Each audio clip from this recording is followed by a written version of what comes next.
delik bez için.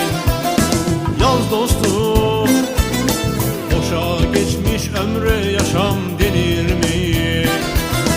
Yaz tahtaya bir daha, tut defteri kitabı, sarı çizmeli Mehmet